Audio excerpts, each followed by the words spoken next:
It's your job to help the family, Mom, my daughter said. So I quit. The street where my daughter lives is a symphony of quiet competition. The lawns are improbably green. The mailboxes are all identical. And on Saturdays, you can hear the low hum of expensive pressure washers cleaning away any evidence that life is anything but perfect. For the last 5 years, I have been the silent secret engine that powers the perfection of the house at number 42. I am the reason the laundry is always folded, the reason dinner is on the table at 6:30 sharp, the reason my daughter Sarah can have a demanding career and still be considered a supermom by the other women in the neighborhood. I am a ghost in the machine of their beautiful, successful life. I moved in after my husband Richard passed away. It was supposed to be temporary. A soft place for me to land while I grieved, and a helping hand for them as they navigated life with their first child. Just for a little while, Mom Sarah had set her hand on my arm until we all get back on our feet. But a little while is a slippery thing. The weeks turned into months, the months into years.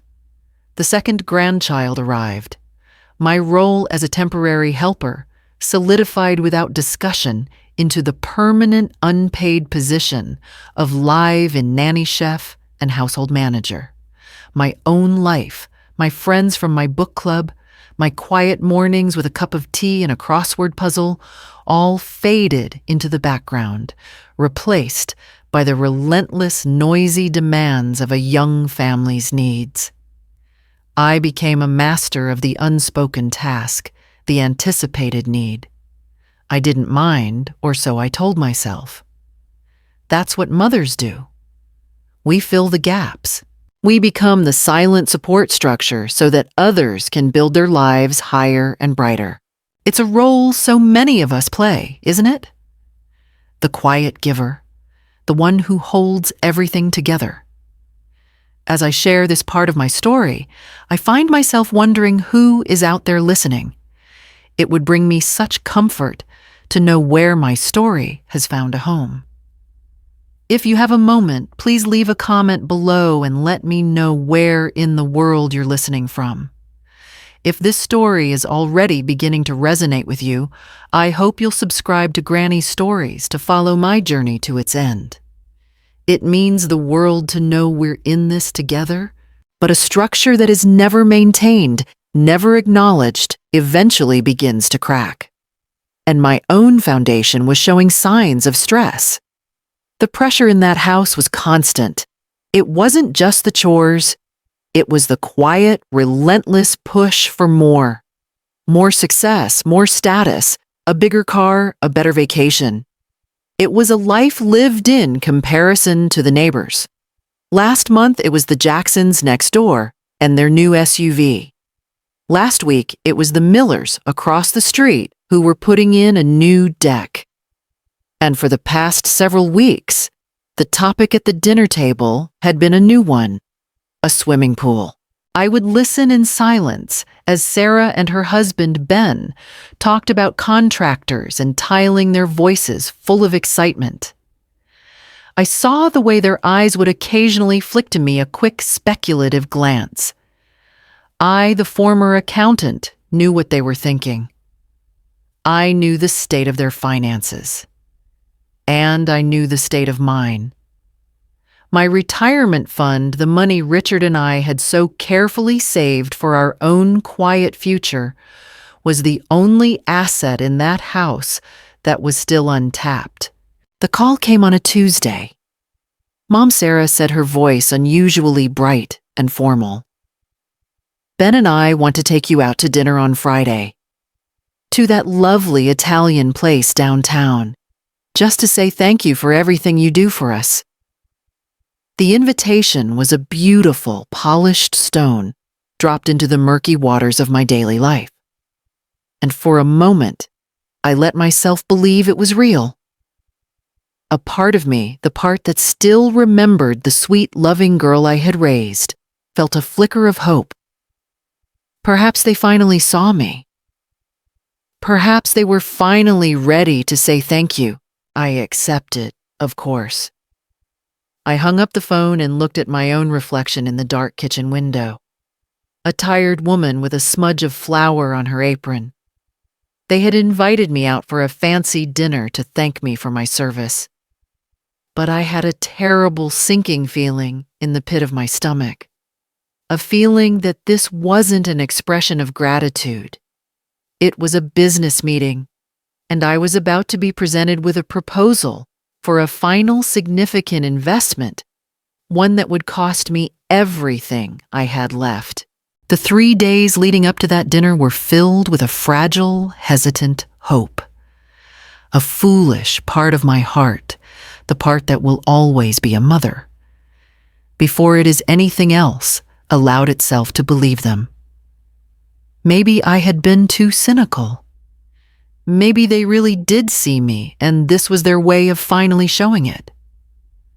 I found myself humming as I did the laundry. I even took out my one good dress, a simple navy blue silk, and pressed it with care. I put on a string of pearls that Richard had given me their cool weight, a familiar comfort against my skin. As I looked at my reflection before they arrived, I saw a woman who looked hopeful. I tried to silence the wiser, more tired voice in the back of my mind that whispered, "Don't." It's a trap. The restaurant was the kind of place Sarah loved. Dim lighting, hushed voices, and waiters who moved like silent ghosts. It was beautiful, I suppose, but it felt like a stage set. I felt like an actress who hadn't been given her lines, placed in a scene that was not her own. The small talk over dinner was a performance. They spoke of Ben's successes at work, of the children's achievements in school, of a recent neighborhood gathering I had not been invited to. I listened and smiled and nodded, playing my part as the proud, supportive mother. I was an audience of one for the story of their perfect life, a life I worked tirelessly to make possible, but was never truly a part of. The moment came after the main courses had been cleared. Sarah folded her linen napkin, placed it on the table, and gave me a brilliant, practiced smile. "Mom," she said, her voice dropping into a tone of intimate seriousness, "there was another reason we wanted to bring you here tonight." Ben slid a handsome leather-bound folder from his briefcase and placed it on the table between us. My heart grew cold. This was it. The business meeting had begun. I didn't open the folder. I didn't have to. Sarah did it for me, revealing not just glossy brochures of a sparkling blue swimming pool, but official-looking documents from their bank. There were highlighted lines and little yellow sign here, tabs already in place. It had all been prepared. My agreement was not being requested. It was being assumed. "We've met with the contractor," Ben said, leaning forward. "Everything is ready to go. This is the final piece of the puzzle." Sarah reached across the table, her hand covering mine. Her touch was cold. "Think of it, Mom," she said, her voice a soft, persuasive purr. "This isn't just a pool. It's your legacy for the grandkids. A place for summer parties, for memories that will last a lifetime. It's so much better than just having money sitting in a bank account, isn't it?" The sounds of the restaurant faded away. The clinking of silverware, the murmur of other lives, all of it disappeared. The world narrowed to the folder on the table, to the pre-filled forms that proposed to take my future and liquidate it into a luxury amenity. I gently pulled my hand from under hers. "I can't do that, Sarah," I said, my voice quieter than I intended, but just as firm. The change in her was instantaneous. The warm, persuasive mask dissolved, replaced by a look of cold, hard disappointment. Ben looked away, suddenly fascinated by a water stain on his glass. Sarah did not cause a scene. What she did was worse. She leaned in closer, her voice a venomous whisper that no other table could hear. I should have known, she hissed. After everything we do for you. You live in our house, you eat our food, and you can't do this one small thing for your own grandchildren. I don't know why I expected anything different. You've always been selfish when it really matters. Selfish. The word hung in the air between us, ugly and sharp. The rest of the dinner passed in a blur of silent, agonizing formality. I have no memory of what dessert was or who paid the bill. I only remember the ride home sitting in the back of their car, like a stranger, the city lights smearing past the window. They were silent in the front seat, a wall of cold fury between them. I looked out at the darkness, but I wasn't seeing the streets of the city. I was seeing the last 5 years of my life with a new brutal and unforgiving clarity. They had taken me out to a fancy restaurant to thank me for my service. Instead, they had presented me with a bill for my own erasure. I had given them my time, my energy, my body, and my love. And they had just made it clear that it still wasn't enough. They wanted my future too. And in the cold, silent darkness of that car, I decided I would not be giving them another thing. I did not sleep that night. But it was not a night of tossing and turning, of weeping into my pillow. It was a night of cold quiet and perfect clarity.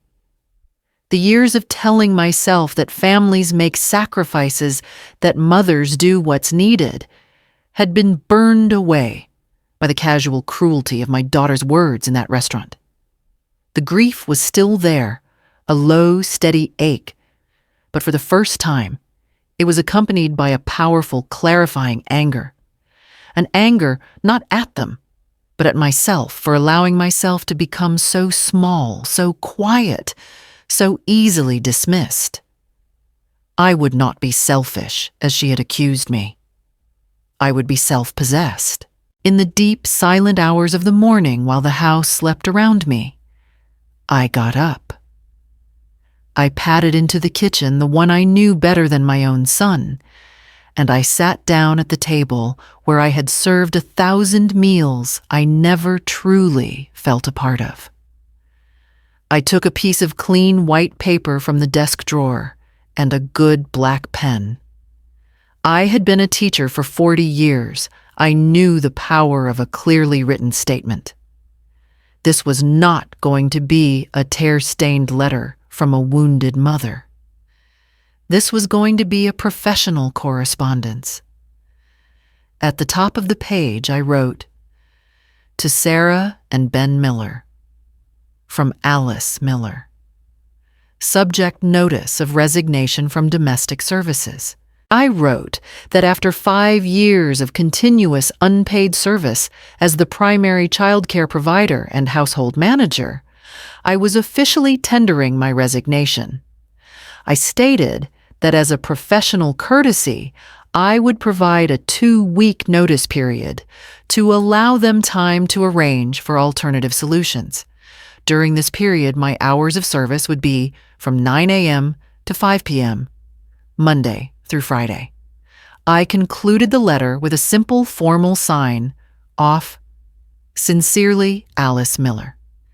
I folded it, placed it in an envelope, and left it propped against the high-tech coffee machine, a place I knew Sarah would see first thing in the morning.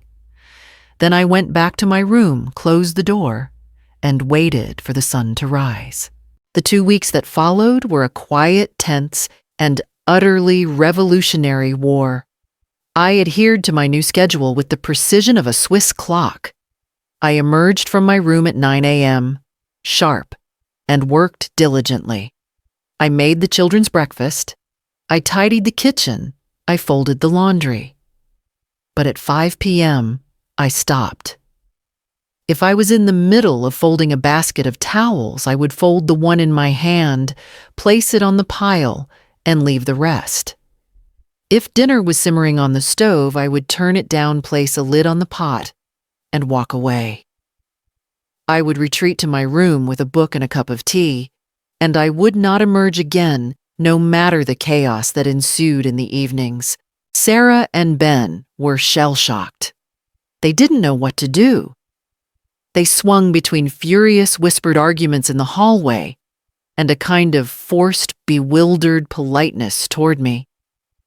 But they did not speak of the letter. They were trying to pretend it wasn't real. So at the end of the first week, I gave them something else they could not ignore. I left another piece of paper on the kitchen counter. This one was an invoice. Have you ever had to put a price on your own love, not to get paid, but just to be seen? It's the most heartbreaking transaction in the world. The invoice was itemized. Child care services, 40 hours, Aurora, 20 atar, $800. Meal preparation, 5 dinners, 5 lunches, $150. Laundry services, $50. Light housekeeping, $100.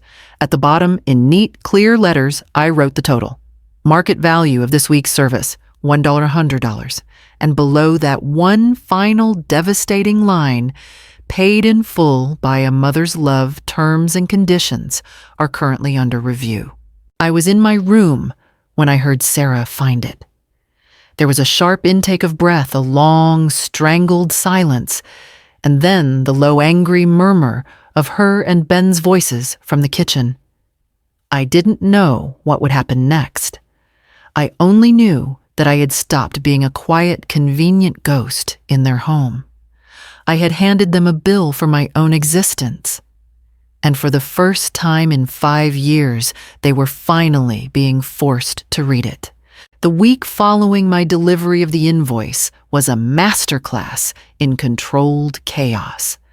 The perfect, polished veneer of their suburban life began to crack and splinter under the pressure of its own neglected machinery. The laundry, once a magically refilling resource in their drawers, now sat in defiant, overflowing baskets. Mornings, which had been a smooth, choreographed routine orchestrated by me, devolved into a frantic scramble of misplaced shoes, burnt toast, and last-minute searches for homework assignments. Dinners became a sad rotation of expensive takeout, the greasy boxes piling up in the recycling bin like evidence of a household in distress. I observed it all from a calm, professional distance. I performed my duties from 9 to 5 with quiet efficiency. I made the beds, I prepared the children's lunches, I tidied the common areas. But at the stroke of 5, I would put down the dish towel or the book I was reading to my grandson and retreat to my room. I was no longer the emotional shock absorber for their daily stresses. I was simply a contractor at the end of her shift, and the change was seismic. The most profound change, however, was not in the tidiness of the house, but in the sound of it. The quiet, tense politeness between Sarah and Ben had been replaced by the low, angry hum of arguments that they thought I couldn't hear. I would sit in my room reading, and their voices would snake under the door. They weren't arguing about me, not directly. They were arguing about the invoice. One night, I overheard Ben's voice, tight with a stress I had never heard from him before. "I don't understand why you're so angry at her, Sarah," he said. "Look at the numbers. She's not wrong. We've been getting over $1,000 a week in free expert labor. We build our entire lifestyle on the foundation of her unpaid work. Of course she's burned out. We did this." Sarah's reply was a furious, defensive whisper. "She's my mother, Ben. It's different. It's family. Is it?" he shot back. "Or have we just been treating her like a convenient live-in solution to all the parts of our lives we're too busy to handle?" The invoice wasn't a bill, Sarah. It was a mirror. And I don't like what I see. The argument faded as they moved to another room, but the words remained hanging in the air. A crack had formed in their united front. My quiet truth written on a single sheet of paper had become a wedge between them. The children felt the shift of course. My grandson Leo, who was 7, came to my room one evening after I had clocked out. He knocked softly, a new and respectful gesture. He held a book in his hand. "Grandma?" he whispered. "Mommy and Daddy are tired all the time now, and they're more grumpy. Will you read me a story?" I looked into his wide, confused eyes, and my heart ached. I explained as gently as I could that Grandma's working day was over, and that she needed to rest now, but that I would love to read with him tomorrow morning at 9:15 sharp. He nodded, but his shoulders slumped as he walked away. My protest was for my own dignity, but I could not escape the fact that the children were the innocent casualties in this quiet war. The chaos in that house only solidified my resolve. I could not stay here, not even if they begged me to. This was not a healthy place for anyone. So during my new precious afternoons of freedom, while the house I was leaving behind slowly unraveled, I began to build my escape. I took the bus to the public library, a quiet, anonymous sanctuary. I sat at a computer in the corner, and for the first time I looked at apartment listings, not as a distant fantasy, but as a practical, achievable goal. I wasn't looking for much. A small, one-bedroom place. Quiet. With good light for readin'. I scrolled past the luxury condos and the sprawling townhouses. I was looking for the opposite of the life I was leaving. I was looking for simplicity, for peace, for a place where the square footage of my worth wasn't constantly being questioned. And then I found it. A listing for a small, sunlit apartment in a well-kept building on the other side of town, near a park. The rent was reasonable, a figure I knew I could comfortably afford with my own retirement funds. I wrote down the number. And that afternoon, while Sarah and Ben were on the phone arguing with a caterer for a work event they had forgotten to plan, I made a call. I set up an appointment to see the apartment for the following Monday. It was the first step not of a resignation, but of a promotion. A promotion to the architect of my own life. The day of my appointment to see the apartment was a Monday. I told Sarah I had a long overdue checkup with my doctor across town, a believable excuse given the back pain I had finally allowed myself to mention. The irony was not lost on me.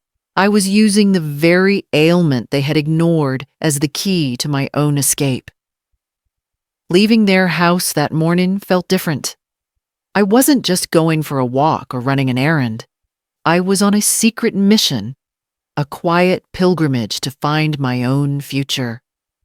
The chaos I left behind, the frantic search for a missing school permission slip, the argument over whose turn it was to empty the dishwasher, felt like a scene from someone else's life, a movie I was finally walking out of. The apartment building was modest and clean, a 3-story brick structure on a quiet street lined with old, dignified oak trees. It was the kind of place that didn't shout for attention. The woman who met me, the landlord, was named Mrs. Gable. She was a no-nonsense woman in her 70s with a kind smile and a firm handshake. The apartment itself was small, but the moment I stepped inside, I knew. The afternoon sun was pouring through the large living room window, illuminating the dust motes dancing in the air like tiny golden sprites. The kitchen was small and dated, but impeccably clean. The bedroom had a window that looked out onto a shared garden where a few stubborn rose bushes were still in bloom. It was the silence that sold me. It was a peaceful silence, a welcoming silence. It was not the tense, waiting silence of my daughter's house. I could breathe in that apartment. I could feel my shoulders, which had been permanently hunched in a state of low-grade tension for 5 years, begin to drop. I told Mrs. Gable I would take it. I sat at her small, tidy desk in the building's office and wrote the check for the first month's rent and security deposit from my own account, the one Richard and I had opened together so long ago. The stroke of the pen on the check felt like the signing of my own personal Declaration of Independence.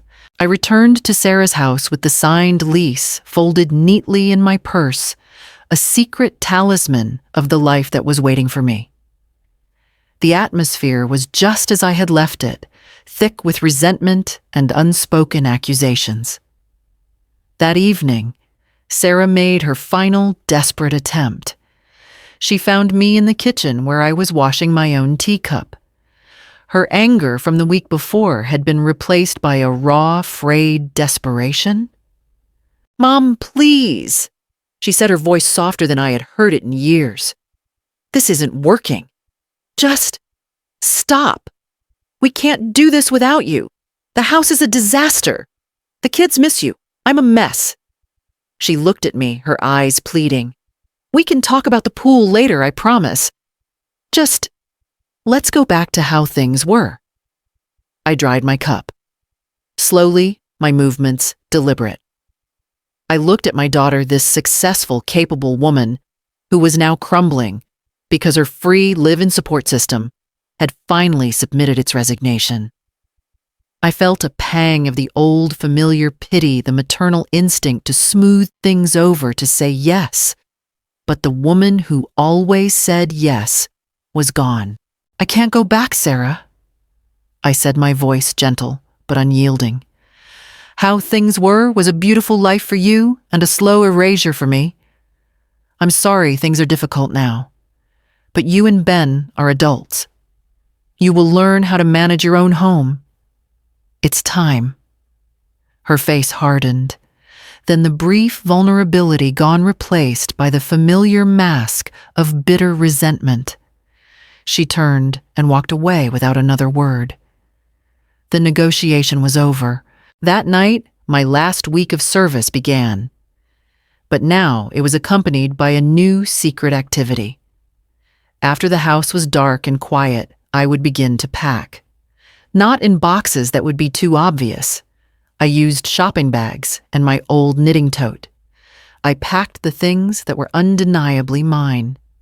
My books, my photo albums, the few pieces of jewelry Richard had given me, a small hand-carved bird he had made for me one anniversary. Each night, I would smuggle 1 or 2 bags out to the trunk of my car. It was a slow, quiet, and deeply satisfying exodus. I was liberating my life, one memory at a time. Sarah had asked me to go back, but there was no going back. The woman who had moved into her house 5 years ago, the quiet, accommodating ghost, was already gone. In her place was someone new, someone who was packing a life not of obligation, but of intention. I had 6 days left on my notice, and for the first time, it didn't feel like a countdown to an ending. It felt like a countdown to a beginning. My last day of service was a Friday. I woke with a sense of strange and solemn finality. I performed my 9-to-5 duties with the same quiet efficiency as I had for the past 2 weeks, but every action felt different, imbued with the weight of being the last time. It was the last time I would pack Leo's lunch, carefully cutting the crusts off his sandwich just the way he liked. It was the last time I would fold a basket of their laundry, the faint, unfamiliar scent of their detergent on my hands. It was the last time I would wipe down the kitchen counters of a house that had taken so much from me. Sarah and Ben moved around me like ghosts, their faces pale and strained.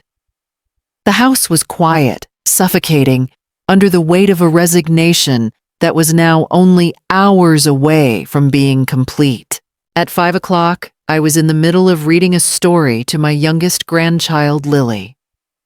I finished the page, closed the book gently, and kissed the top of her head. "That's all for today, Sweet Pea," I said. "Grandma's shift is over." I stood up and walked to my room, leaving behind a silence that was louder than any argument we'd ever had. My one last suitcase was already packed, standing by the door. My own quiet rebellion was complete. My belongings had been smuggled out over the preceding days, a piece at a time hidden in the trunk of my car. Before I left, I went to find the children. I hugged them both tightly.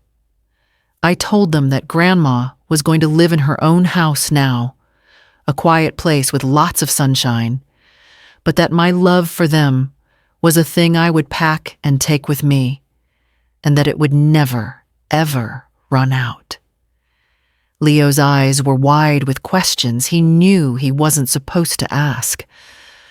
I simply whispered, "I'll call you soon. I promise." On the cold granite countertop of the kitchen, I left a single folded note.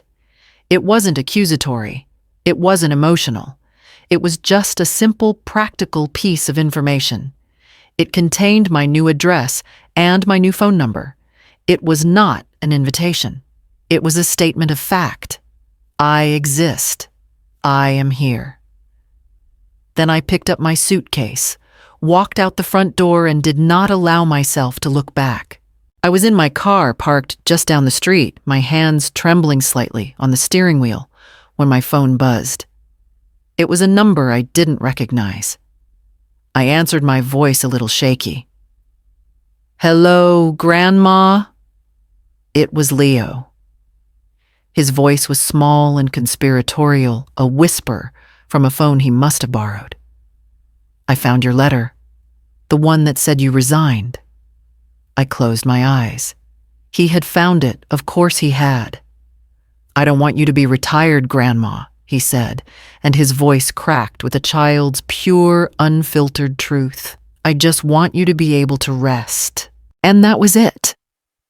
That was the moment the dam broke.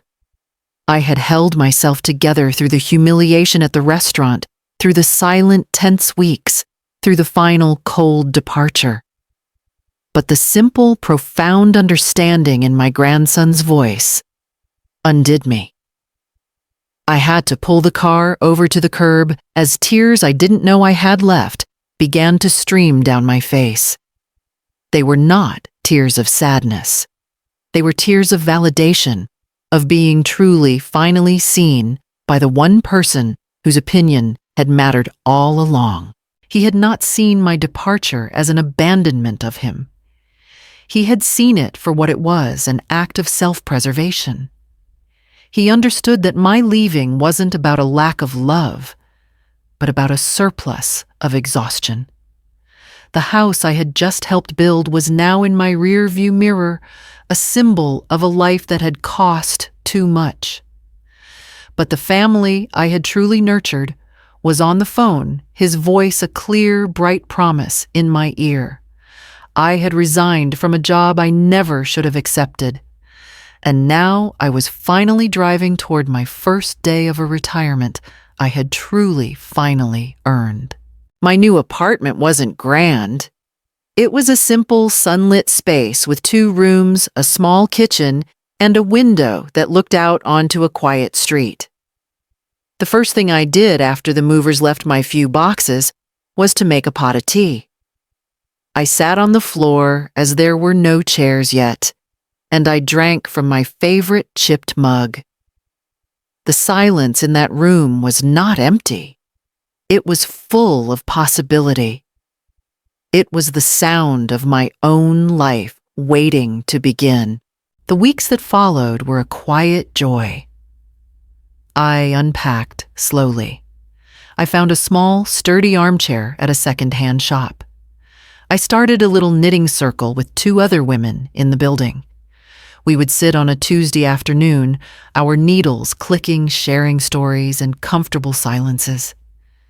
Leo visited every weekend. He would help me with my groceries, and we would play cards at my small kitchen table. He never spoke of the tension at his own home. He just seemed to relish the peace in mine. My son, Daniel, and I began a slow, careful correspondence through text messages. They were not apologies, not yet, but they were a start. He would ask about my health. I would ask about the children. We were learning a new, more respectful language. As I sit here now, in my comfortable armchair, the afternoon light streaming in, I often think about the nature of the stories we live.